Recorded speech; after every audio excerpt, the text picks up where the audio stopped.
We're going to be fixing another leak that our Project 9.3 has today, and that is the axle seal on the driver's side of the car. But this is kind of what the car has left us after a couple of weeks. So you can tell we've got a pretty bad leak coming from this axle seal here, and this is transmission fluid, by the way. But without further ado, once Lucas gets here, we'll get the car up in the air and get started. We should see if Eric can help us refill it with Freon. Oh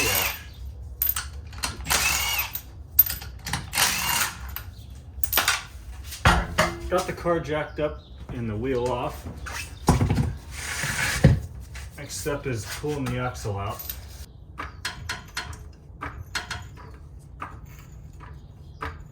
Oh, she's moving. Yeah. Very slowly.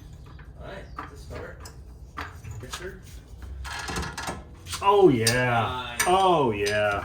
A little Bertha, finish it. Cool. Get the axle out of this side.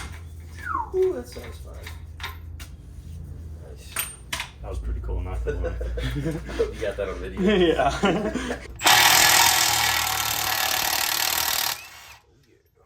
So next we're just popping off the strut from the hub so we can get the axle out.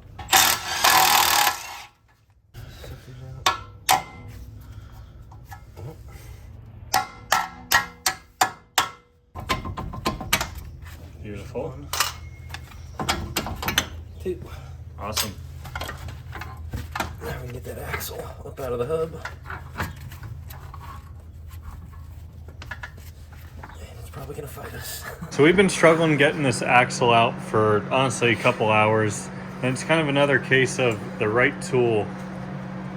YOLO shake weight. Oh yeah, having the right tool really helps. So what we did is we went up to AutoZone here.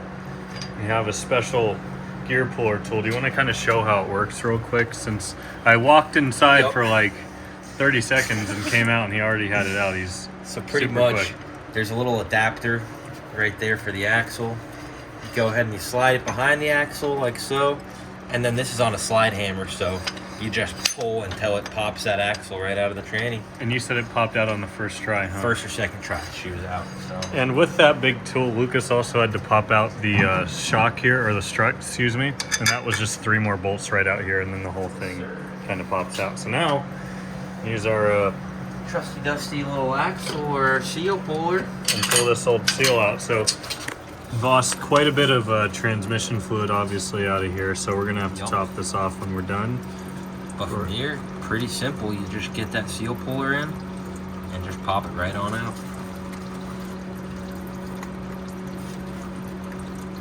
Oh yeah, that's a little bit messed up. That's what you want. Oh yeah. Love when it comes out in like 4 different pieces.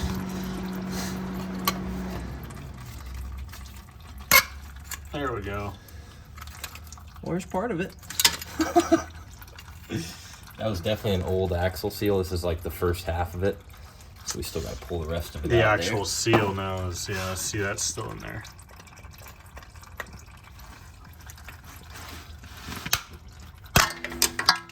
There it is. Oh yeah.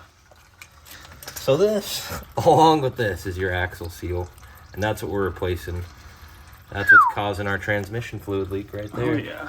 We've got a good healthy stream of fluid out of there.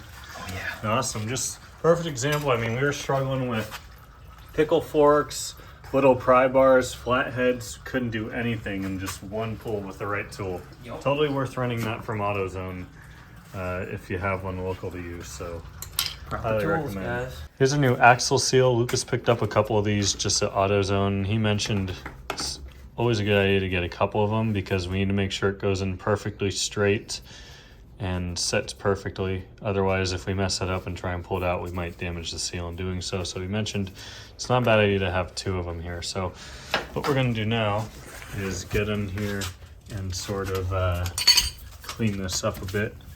You can see this mating surface is pretty clean, but we just want to kind of clean up the transmission a bit with some brake cleaner and just get it looking a little bit nicer. We need to make sure that is clean out in there and fluid keeps coming in and kind of filling up that space where the seal needs to go. So Lucas mentioned that needs to be dry before we put it in. So what we did here is went ahead and jacked up this side of the car so that this side of the transmission is a little bit higher so fluid doesn't come back in there.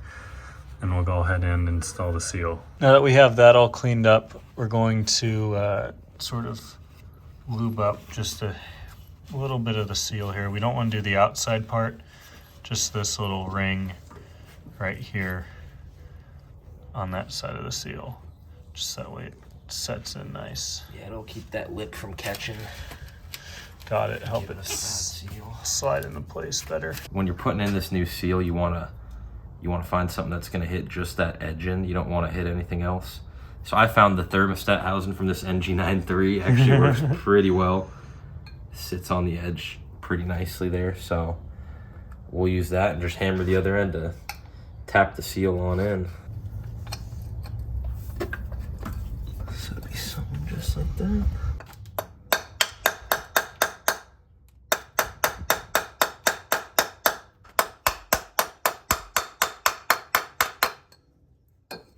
Looks like it is just about flush. Beautiful work. So just needs a bit more at the top corner there.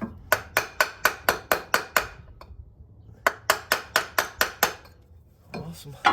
That is installed.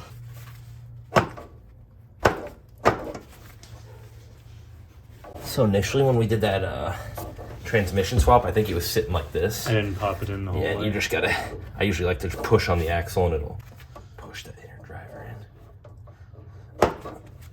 I usually just slide right on in there. Come on. There it goes. Yes, sir.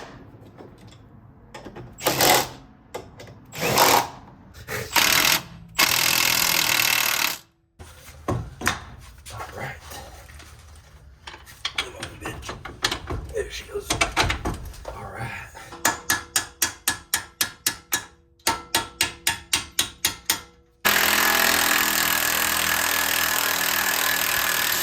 Ooh. I have to take the socket off.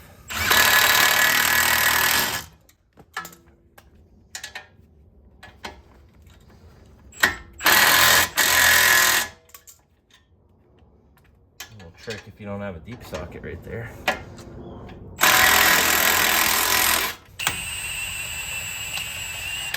Oh yeah, she's ready.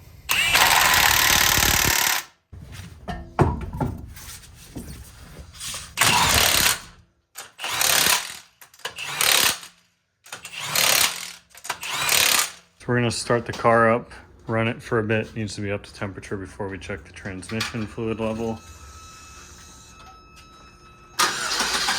So the car's all back together. We also have it jacked up on all four corners, so that way it's level when we do check the fluid. But we did this in a previous video when we first got this car to diagnose the problem, and also to fill up the transmission fluid when we did have the new motor and transmission installed. We kind of let it warm up and then went through all the gears for a few seconds and then checked the fluid level again, topped it off as necessary. We lost a decent amount of fluid. Lucas initially kind of thought it might have been overfilled a bit. Let's see, we lost a pretty good amount here, but we'll see. It's gonna let it run for a bit for now.